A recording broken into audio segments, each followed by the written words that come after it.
மதுரையில் சாலையில் சென்று கொண்டிருந்த அரசு பேருந்தில் திடீரென கழன்று தொங்கிய சைலன்சர். அண்மை செய்தியாக பார்த்து வருகிறோம். மதுரையில் சாலையில் சென்று கொண்டிருந்த அரசு பேருந்தில் திடீரென கழன்று தொங்கிய சைலன்சர். இதுகுறித்த கூடுதல் தகவலுடன் இணைகிறார் எமது செய்தியாளர் ராமலிங்கம் அவர்கள். வணக்கம் ராமலிங்கம், கூடுதல் தகவல்களை தரலாம். வணக்கம். மதுரை சாலை சென்று கொண்ட அரசு பேருந்து திடீரென சுழன்று தொங்கிய சைலன்சர். தொடரும் அரசு பேருந்து அவலம். அலைச்சலுக்கள் ஆகும் பயணிகள்.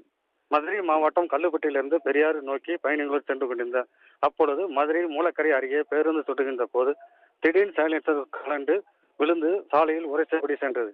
இதையடுத்து பேருந்து விதிக்கப்பட்டு இதனால் பயணிகள் காத்திருந்த நிலை ஏற்பட்டுள்ளது.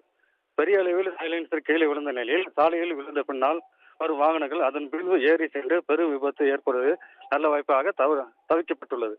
அரசு பேருந்து தொடர்ந்து பழுதாகி அங்கங்கே பாதியில் நிற்பதால் விபத்து ஏற்படும் அதிகரித்து வரும் நிலையில் சாலையில் சென்று கொண்டிருந்த போது சைலன்சர் கீழே விழுந்து தொங்கிய பயணிகள் மத்தியில் அச்சத்தை ஏற்படுத்தியுள்ளது.